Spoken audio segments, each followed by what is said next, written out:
Hi, I'm Jeff Richards. Welcome to Japan Today Spotlight, where we go deeper into the headlines you know and some you might have missed. During the bubble era of the mid-1980s to early 1990s, Japan was booming. Companies were expanding, jobs were secure, and people were spending big. Then the bubble burst and the good life ended. The young people most affected were new university graduates. Job offers vanished. Many were forced into non-regular work with no benefits or drifted between part-time jobs. The years from 1992 to 2004 became known in Japan as the Employment Ice Age, or Shushoku Hyogaki. The graduates of that period are often called the lost generation. If you're trying to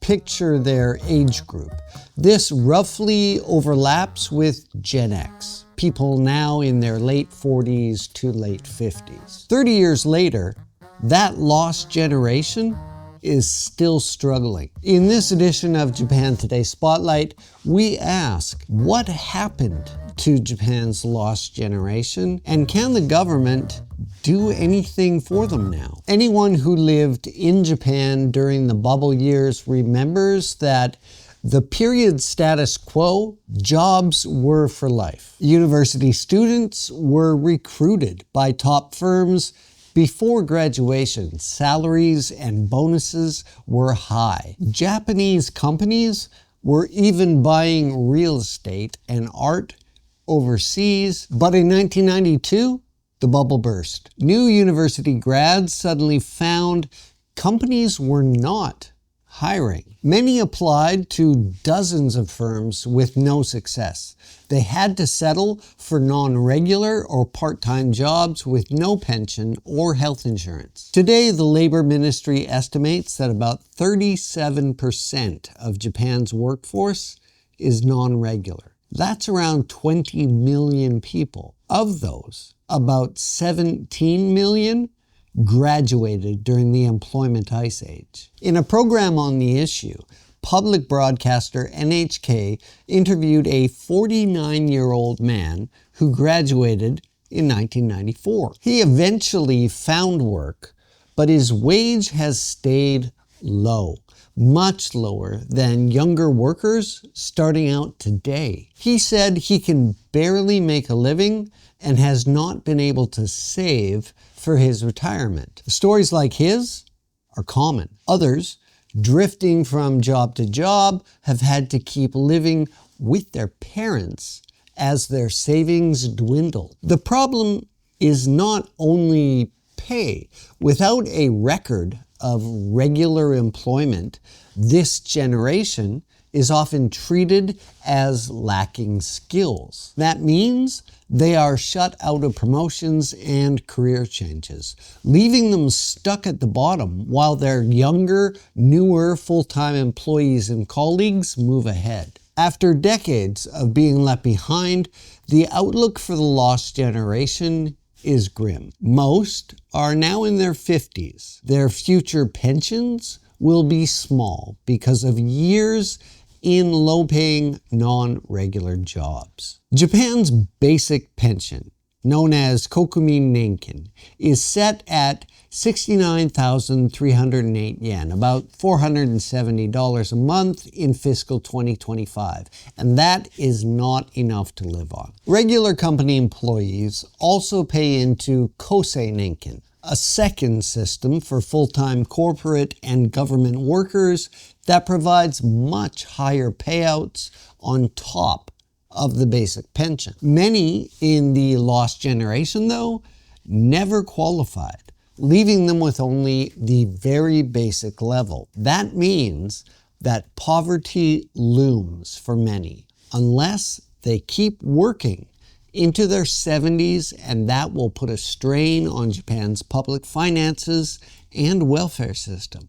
There's also a social cost. The focus of the lost generation is often on men, since they were the ones expected to secure full-time careers and provide for families. Women were also affected.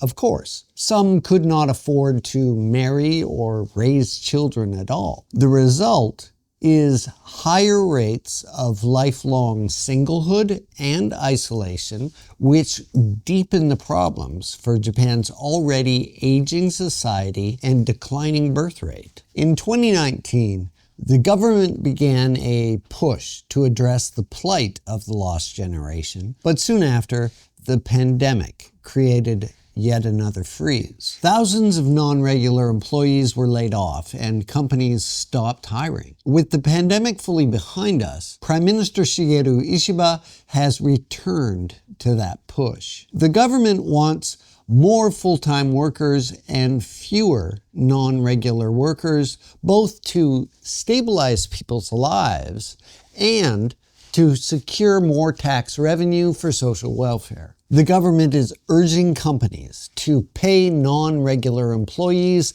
the same as regular staff, to give them benefits, and to enroll them in the Kosei Nenkin pension system. That way, workers would build larger pensions for themselves, while the system itself collects more contributions to stay sustainable. But the plan faces a wall. More than 70% of Japan's workforce is employed by small and medium-sized companies, many of which say they can't afford these changes. In April, the government adopted a basic framework to improve the job situation for people in their 40s and 50s and to prepare them for their later years. Prime Minister Shigeru Ishiba wants these measures included in the fiscal 2026 budget, which begins next April. Plans call for reskilling programs and career change support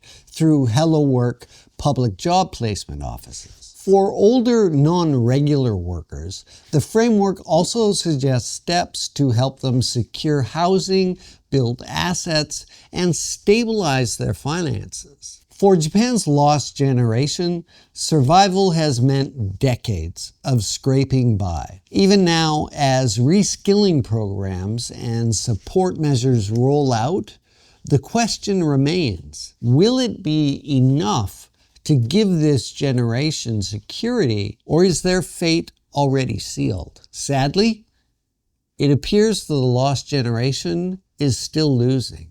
Thanks for watching Japan Today Spotlight, and from the Japan Today newsroom here in Tokyo, I'm Jeff Richards. See me next time.